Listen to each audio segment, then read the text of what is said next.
Ole Miss and Mississippi are now NIL paradises if you believe the national media, who aren't letting the facts in the way of a solid outrage tweet.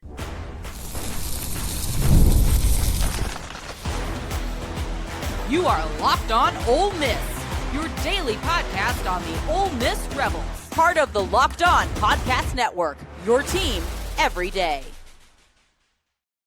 Welcome to the Locked On Ole Miss podcast, the most watched Ole Miss podcast out there. I'm your host, Stephen Willis, a 10-year veteran member of the national media with Yahoo Sports and a former Ole Miss staff member as well. We're proud to be a part of the Locked On Podcast Network, now the number one sports podcast network in America. That is all because of fans like you taking in content like this, and we can't be more appreciative of that. On today's show, Ole Miss landed another transfer portal commitment, but don't expect him to see the field this year.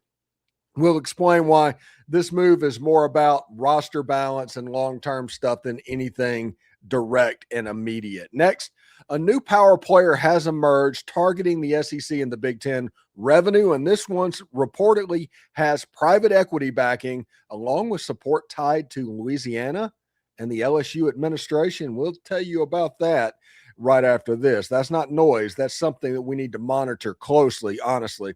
But first, Mississippi and Ole Miss's NIL tax policy.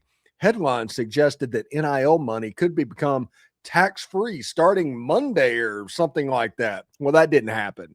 But the state is clearly moving in the direction of potentially making it tax-free.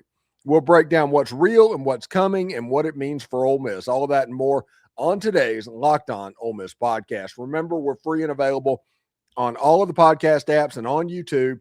And a special hello to the insiders and everydayers who make the show what it is, your team every day.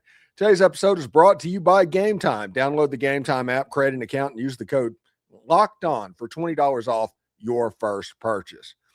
I tell you what, guys, yesterday was a pretty funny day.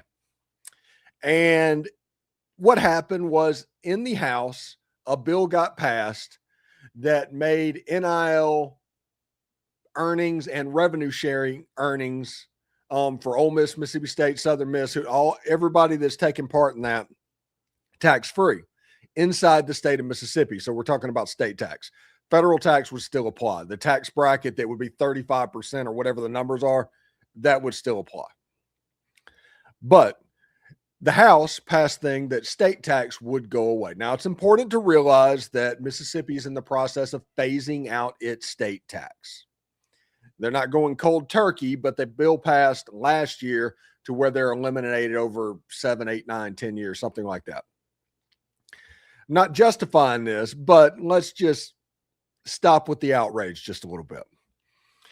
The other thing is, everybody that saw that passed the House, all of a sudden, everybody was posting on Twitter or X or whatever you want to call it, some sort of an outrage tweet. I have never seen so many from people with state taxes in their state having concerns about Mississippi teachers than I did yesterday. Everybody wants to performatively do that. But the reality is that's not enough money to matter. It's just not. It is a performative gesture designed to show outrage over something that obviously optically doesn't look the best. But if you think about it, it does serve a purpose. If it doesn't look great, it does serve a purpose. And that purpose is, for better or worse, the professional athletes in the state of Mississippi are at Ole Miss, Mississippi State, and Southern Miss. They are the beneficiaries of this, those professional athletes. They're going to be the dominant feature in commercials, which this incentivizes them to do since it's tax-free. You get to have better recruiting and bring people in because just like Texas and Tennessee and Florida and Arkansas, you are tax-free for them so you can compete at a higher level. And nobody really complains when a business comes in and they get some kind of a weird tax break because you don't understand anything about it. The reason people are upset about this is because they pay taxes.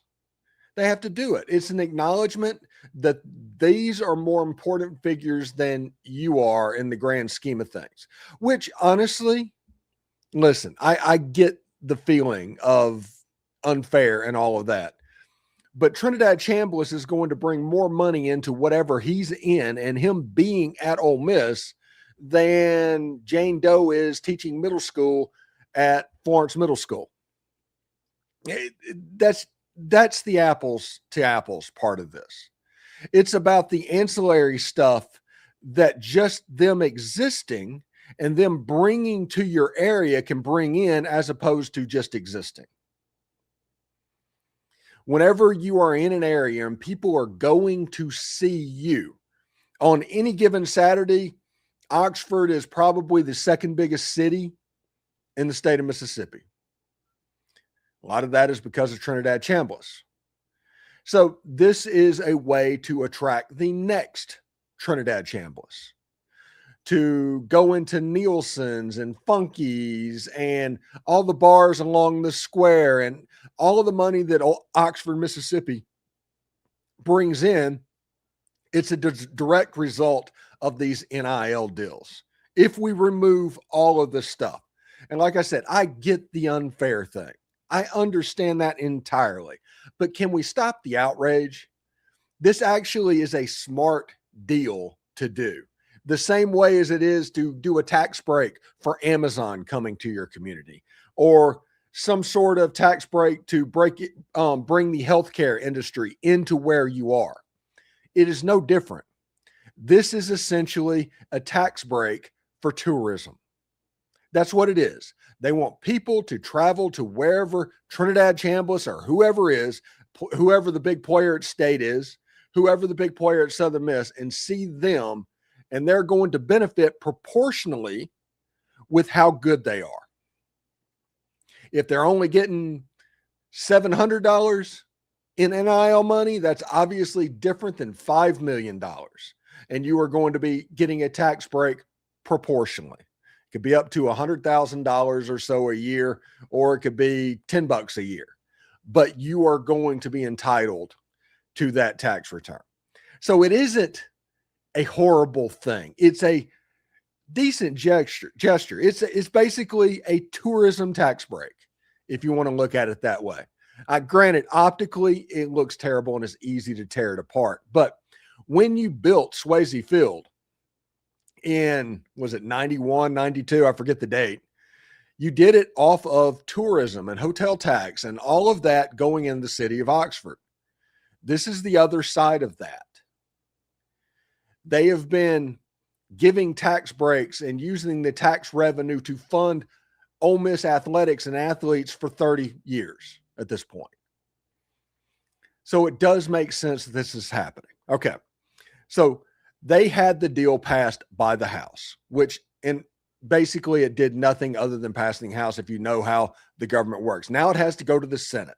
They have to work their way up to the Senate, and they'll decide yes or no whether it will pass at that point or it will go back to the House, just like it does at the federal government level and all of that. When it eventually does pass, if it does, it will go to the governor's desk for signing, which he can veto or he can sign it into law. That is the step. The point is there's still two or three steps away from where they are right now to it actually being a law. But if it does become a law, it is not a bad thing. I get that if you want to go apples to apples, this person pays tax, this person needs to pay tax. Well, it's not exactly like that, because this person paying tax is not the same as this person paying tax. This person actually can help you make money just by them existing. And this person is just existing.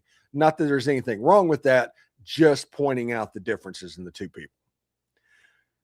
So Mississippi could become the paradise that is NIL tax-free land, like Florida and Texas and Tennessee and Arkansas. But it hasn't yet. So all of the outrage tweets from the Jason Whitlocks and all of the national flyover media that has no idea what's going on, they're probably the same people that were against the Trinidad Chambliss situation and are still against the Trinidad Chambliss situation because they don't know the situation at all. Let's lay off the outrage a little bit. It wasn't warranted, not necessary, but let's just lay off of that. All right. So LSU is meeting with a group that's pushing pooled media rights, right? We had a show on this just yesterday. Why is LSU doing that? That's a major shift inside the SEC power structure. What is really going on? Well, that's coming up next. I'm Clea Butler, host of Locked On Women's Basketball, and this is Mazda's Women's Basketball Snapshot, celebrating the work no highlight reel can ever capture. Number 1 ranked UConn dominated St. John's 85-49 on Sunday at Madison Square Garden, extending its winning streak to 47 games. The Huskies capped a perfect 31-0 regular season, including 20-0 in the Big East.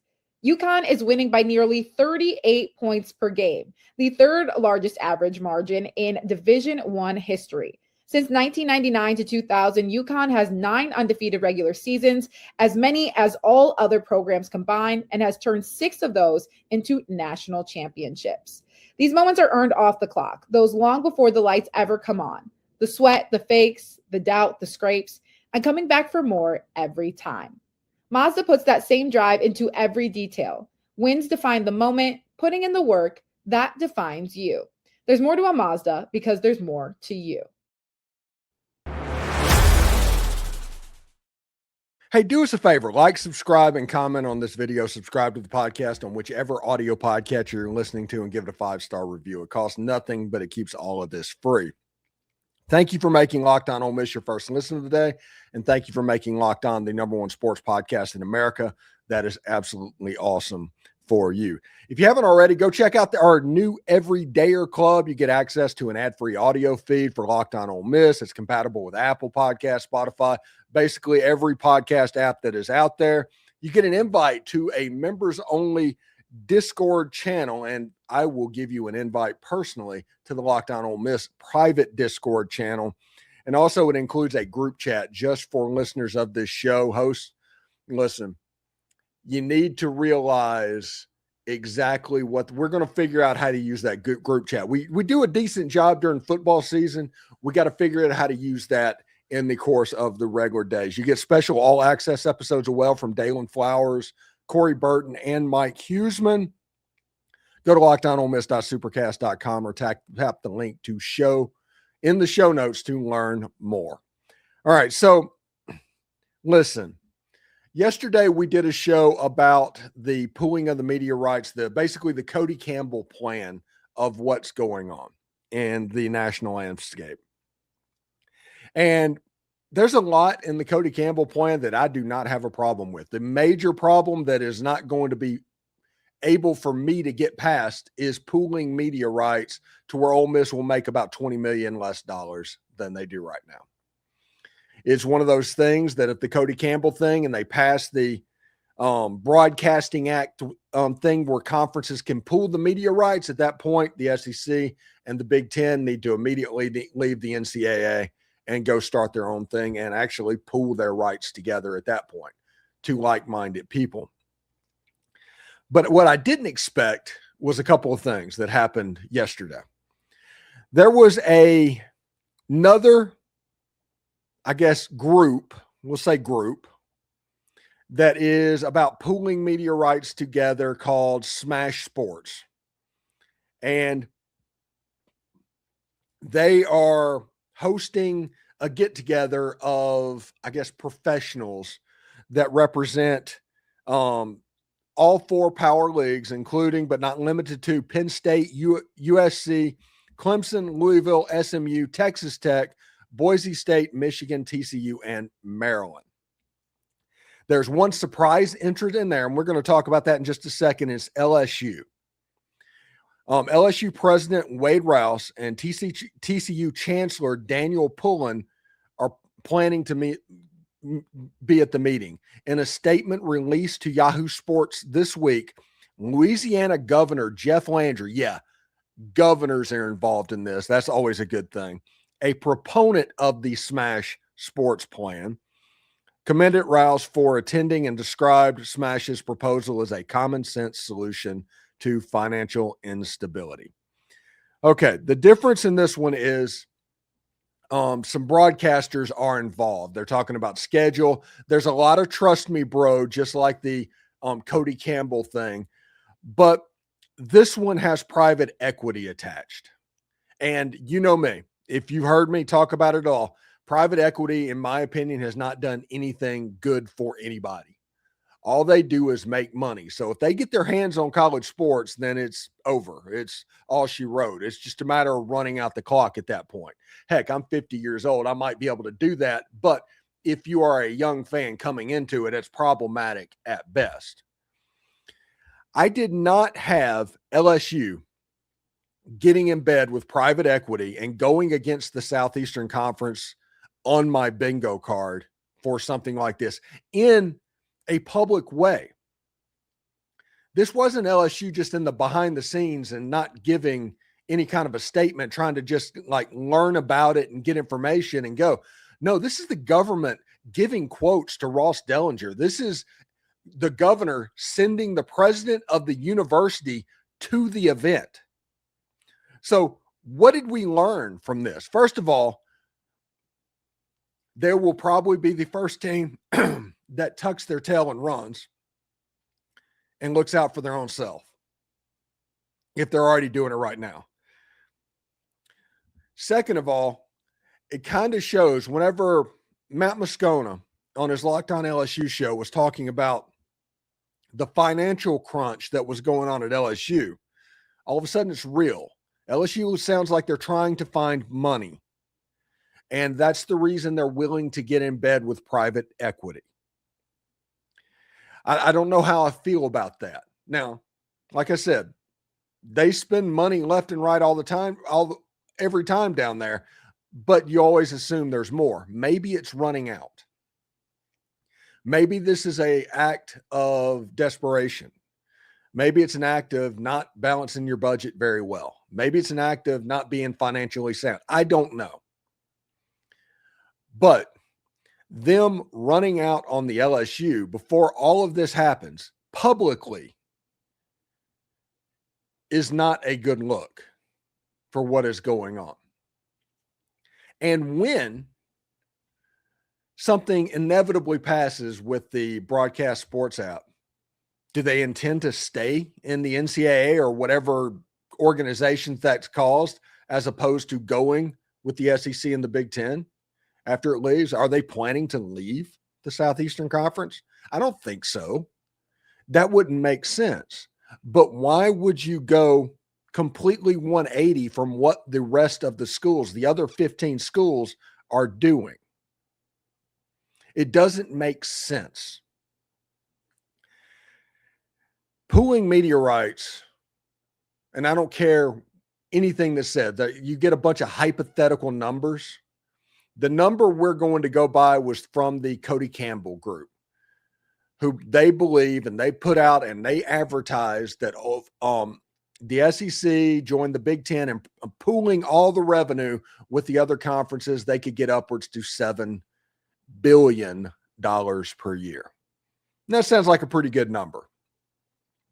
Until you do a 7 billion divided by 136. And that leads to $51 million, which is about 25 million less than the SEC schools are getting right now.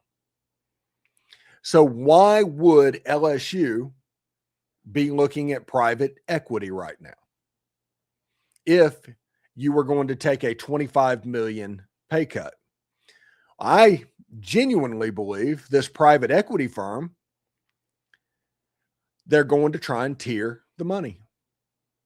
So if that group wins, if you go that direction, I don't think you can even count on the $51 million because they're going to overpay other schools.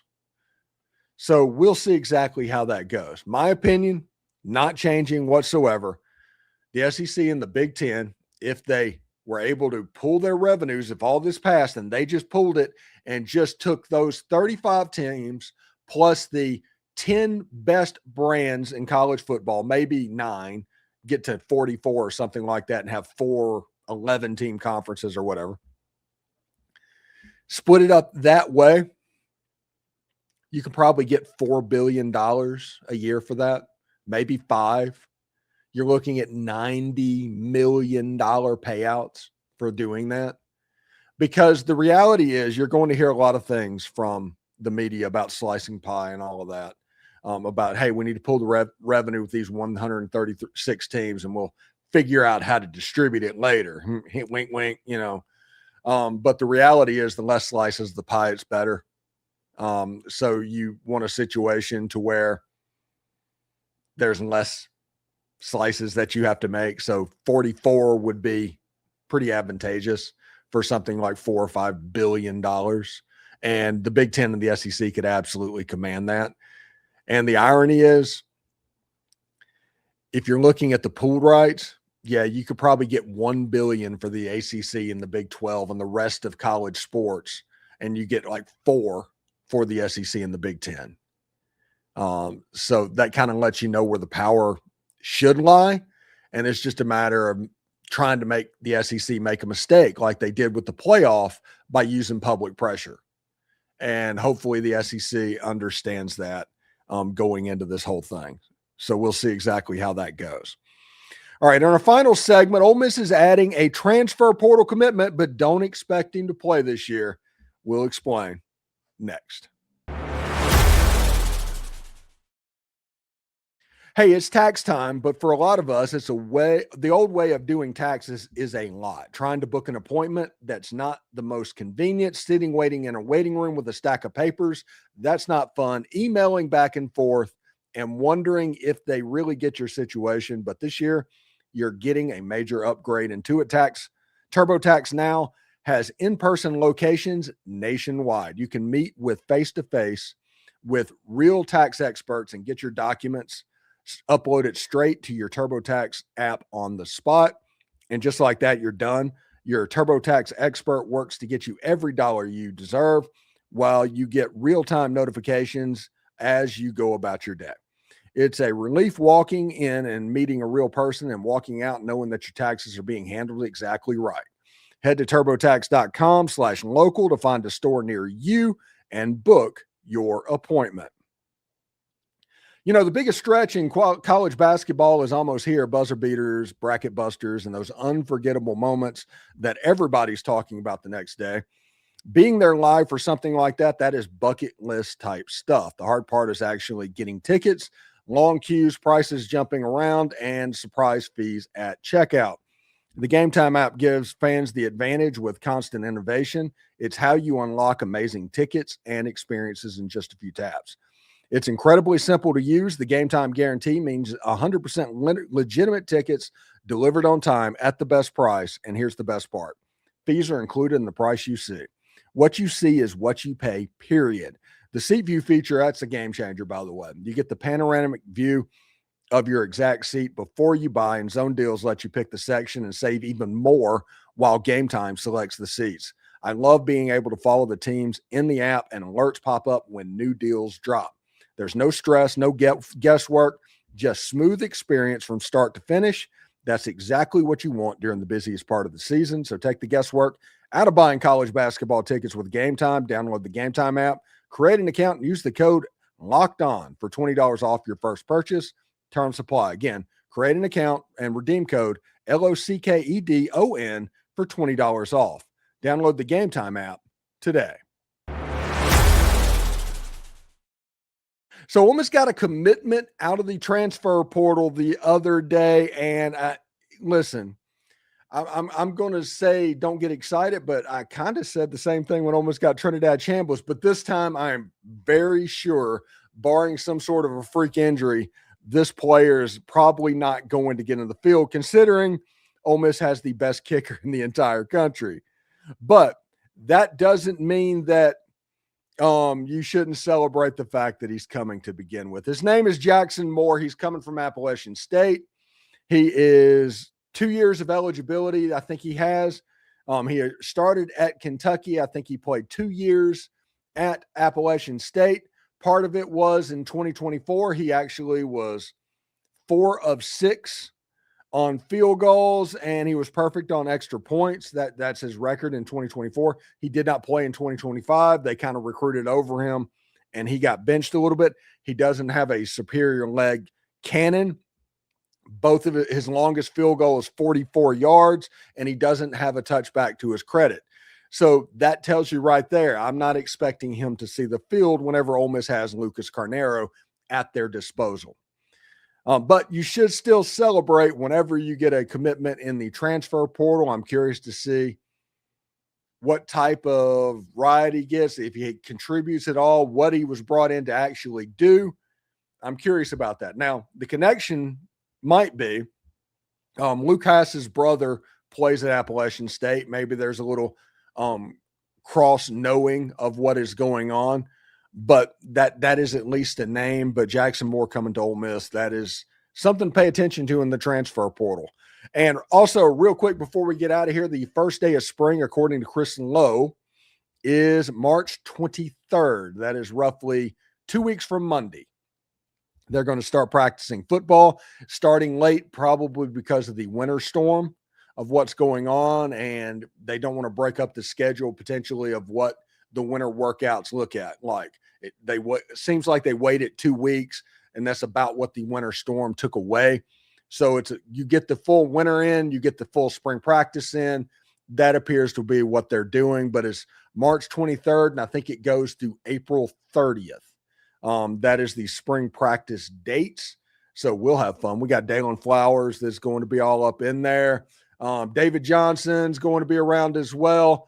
Lots of people in Oxford. We're going to be able to talk all about football. Michael Katz will be there every day as well. Should be a lot of fun. I'm looking forward to see. I was going to do a show today on what Pete Golding wanted to get out of spring practice. Maybe I'm going to wait a little bit of time for that, and I'm going to marinate on the most important things that he is looking to get out of it. So we'll see exactly how that goes. Anyway, thanks for tuning in today to the Locked On Ole Miss podcast. We're going to continue to talk transfer portal this week, spring football, college baseball, college basketball, all of that stuff. So make sure you subscribe and follow the show so get all of the latest episodes. We're on all the social channels, so check that out as well. If you never miss an episode, the Everydayer Club is built for you.